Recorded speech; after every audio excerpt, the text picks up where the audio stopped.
Folks. Looking at Zechariah, the last verses 18 through 23 of chapter 8. We're looking at the fourth message in this series of four. This message, remember, went clear back to message 1 when there was a delegation from the region of Bethel came and said, "Hey, Lord, when can we quit mourning and crying and fasting and all this kind of sourpuss nonsense? Can we cut it out?" Well, God says, well, okay, I'm going to give you an earful, which was messages 1, 2, 3, and 4. Messages 1, 2, and 3. And finally, here in message 4, God's going to answer their question. He's going to say yes, but it doesn't stop there. So this fourth message is again one more direct verbal revelation from God to Zechariah, or actually through Zechariah to the people, but it's a message of rejoicing that is to come. So God's going to tell them, not only can you quit crying, there's going to be a time when you can begin to rejoice. Well, where's that leave Zechariah? Well, he's just about ready to give God's answer to the question of whether they should stop or continue with their mourning and their fasting. Let me recall back in chapter 7, verses 2 and 3, we find where the question was asked, just by way of review. It says in 7, 2 and 3, the people of Bethel had sent Sharezer and Regamelech together with their men to entreat of Yahweh by asking the priests of the house of Yahweh and the prophets, "Should I mourn and fast in the 5th month as I have done for so many years?" Well, he's first going to remind them, God was, in those first 3 messages, of his ethical standards. The root of the question stemmed from their desire to quit doing things they felt to be downers. I don't want to cry and fast, do all that, so why can't I quit that? Well, recall the 4 fasts. There were 4 fasts that they had observed during and after the exile in Babylon. They were not part of the scriptural requirements. As a matter of fact, there was really only one scriptural requirement for a fast, and that was on the Day of Atonement. And that fast was connected with the worship of God and the celebration of freedom from sin, or the release from their sins, from their past sins. But these 4 in Babylon were self-imposed, and they were conducted with selfish attitudes. By the way, those fasts were a commemoration of judgment on their Judean forefathers. So notice as we go through this, you will not see any reference to the Day of Atonement, because that's a fast that commemorates salvation. These 4 fasts all commemorated judgments. Let me reiterate them very quickly again. The 4th month fast, try saying that 6 times, fast. The city walls were breached by Nebuchadnezzar. So in 1 year, on the 4th month, Nebuchadnezzar breached the walls of Jerusalem. In the 5th month, I believe that was of the same year, the temple was destroyed by fire. The 7th month, there was also a fast that recognized the assassination of the governor Gedaliah. Remember, Gedaliah had told the people, look, go where they send you, be upbeat, help that area to prosper, and God will make things go well for you. And he was assassinated for his trouble. And then in the 10th month, there was a fast that spoke about the commencement of the siege of Jerusalem. So that evidently would have been the earliest event commemorated by a fast. Well, let's look at verses 18 and 19 of Zechariah. Chapter 8, of course. Again, the word of the Lord Almighty came to me. That's Zechariah. This is what the Lord Almighty says. The fasts of the 4th, 5th, 7th, and 10th months will become joyful and glad occasions and happy festivals for Judah. What's God saying? He said, look, not only are you going to stop all the belly aching, the crying, the fasting as a commemoration of judgment, that time is going to become a time of rejoicing, happy occasions, you'll be glad that you're there, and this will be true of all Judah. And then he gives an instruction. Therefore, love, truth, and peace.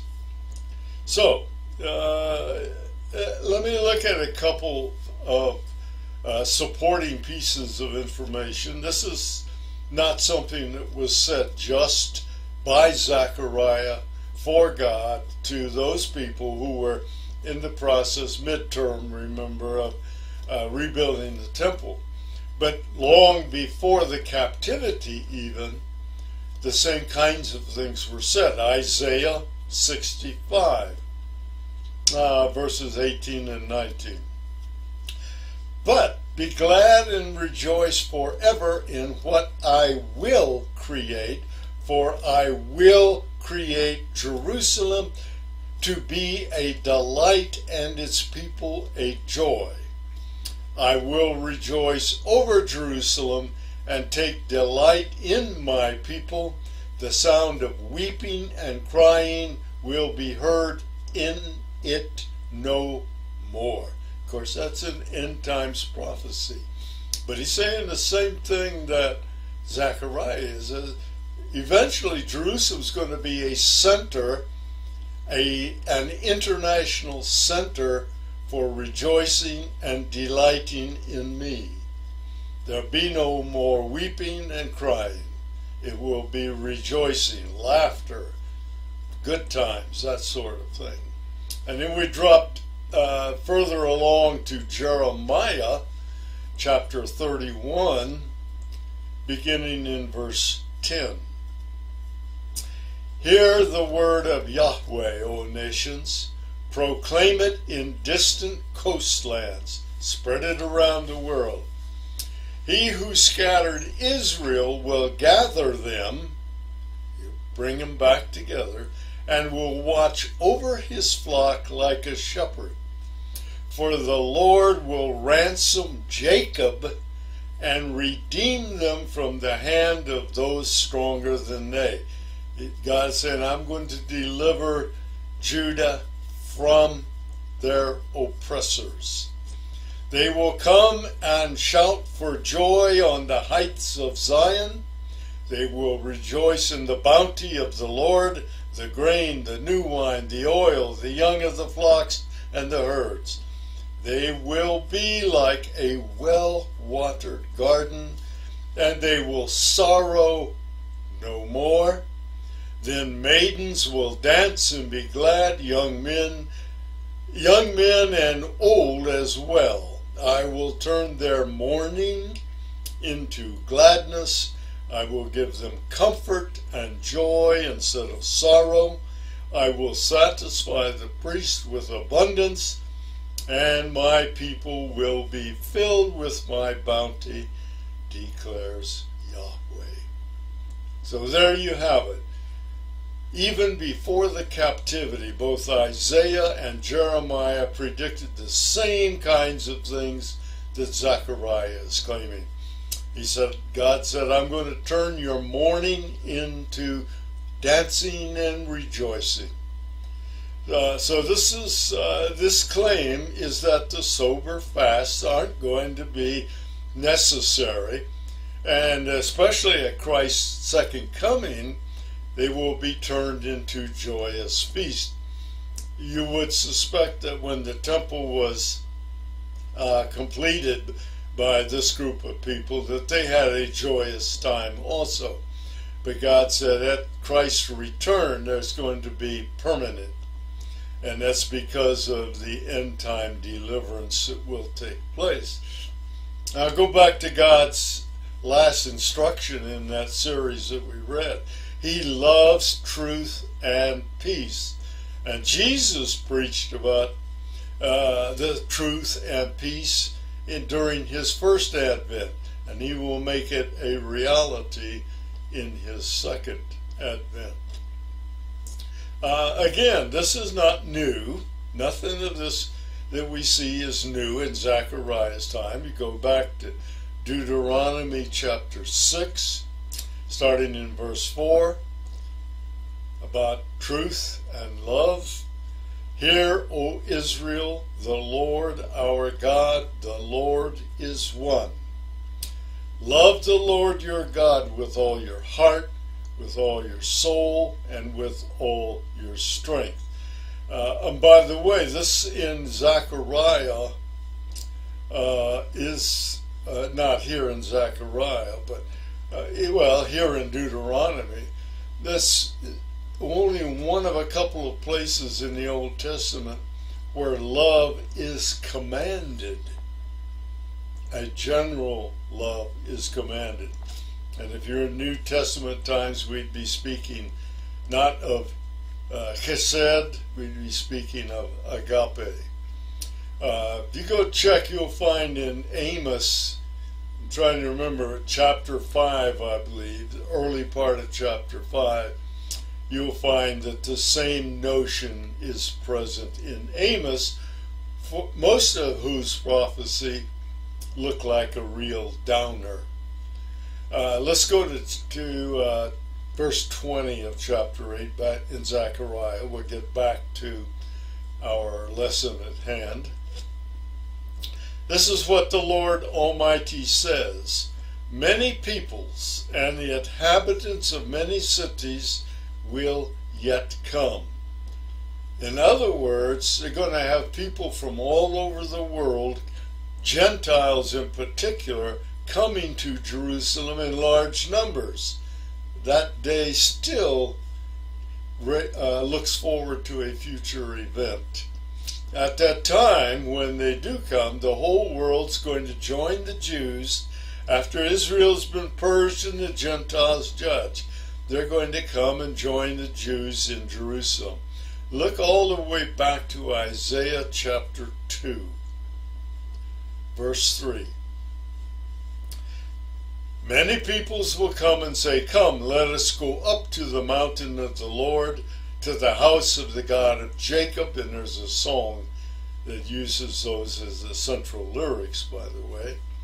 He will teach us his ways so that we may walk in his paths.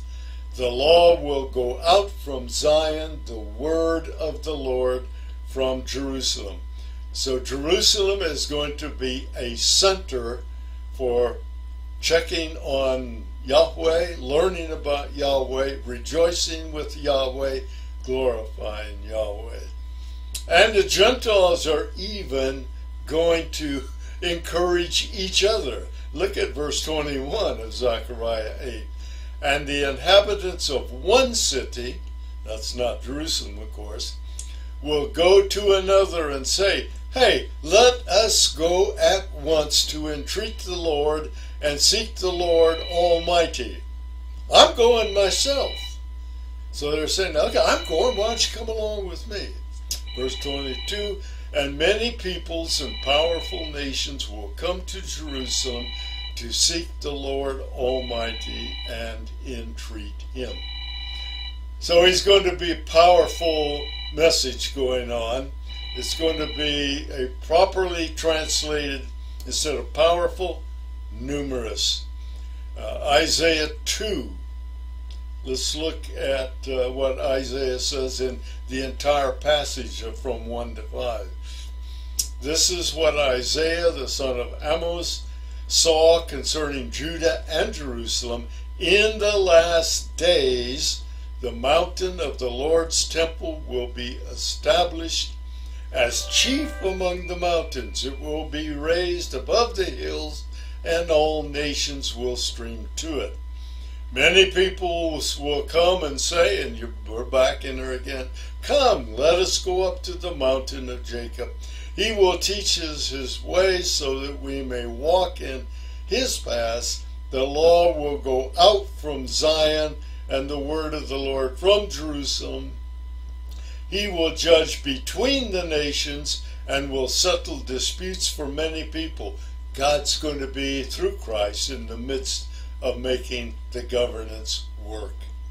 They will beat their swords into plowshares and their spears into pruning hooks. Nation will not take up sword against nation, nor will they train for war anymore. Come, O house of Jacob, let us walk in the light of the Lord. And you think Isaiah and Jeremiah are the only ones? Look at Micah chapter 4, the first 5 verses. In the last days, the mountain of the Lord's temple will be established as chief among the mountains. Same thing Isaiah said.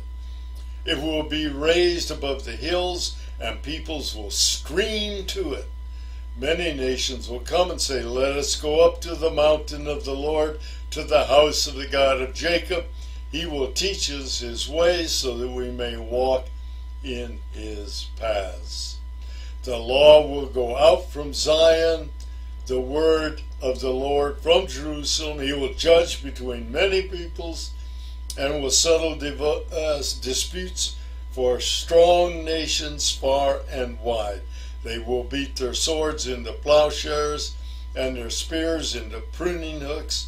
Nation will not take up sword against nation, nor will they train for war any more. Every man will sit under his own vine and under his own fig tree, and no one will make them afraid, for the Lord Almighty has spoken. All of the nations may walk in the name of their gods. We will walk in the name of Yahweh, our God, forever and ever. And again, as you search through Scripture, you'll find that what one place speaks about, another place or 2 or 3 or 4 will support that same point. And God finally finishes these things off in verse 23 of Zechariah. This is what the Lord Almighty says. In those days, 10 men from all languages and nations will take firm hold of one Jew, as 10 Gentiles are grabbing one Jew. They'll grab him by the hem of his robe and say, "Let us go with you, because we have heard that God is with you."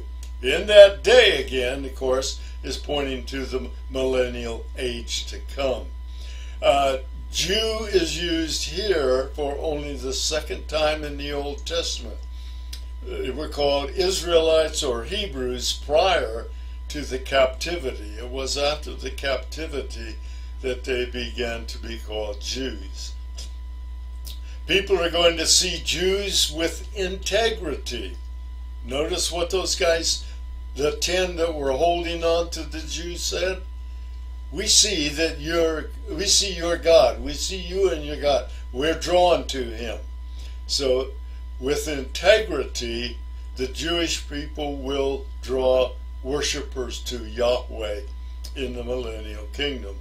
And Gentiles, again, are going to encourage other Gentiles, as we saw, by saying, "I'm going, let's all go. Come on." It's in a sense, it's an invitation for others to join them. And again, in that day, Israel will be the means God uses to draw the Gentile world to himself. Stop and think about that for a minute, folks. I had not even realized that prior to looking at this. But what in Romans, looking at, I think it's chapters 9, 10, and 11, Paul is trying to make a case for the Jews to the Gentiles at Rome. And he said, if you recall it, if you've read that at all, he said that you Gentiles didn't belong on the olive tree that represented Israel. You didn't belong to God's chosen people. But when the Jews rejected the Messiah, God used the Jewish rejection of the Messiah to begin to graft Gentiles into the tree that represents his people. So right now, during the church age, Israel, in a sense, is still the key that God is using to bring Gentiles to himself.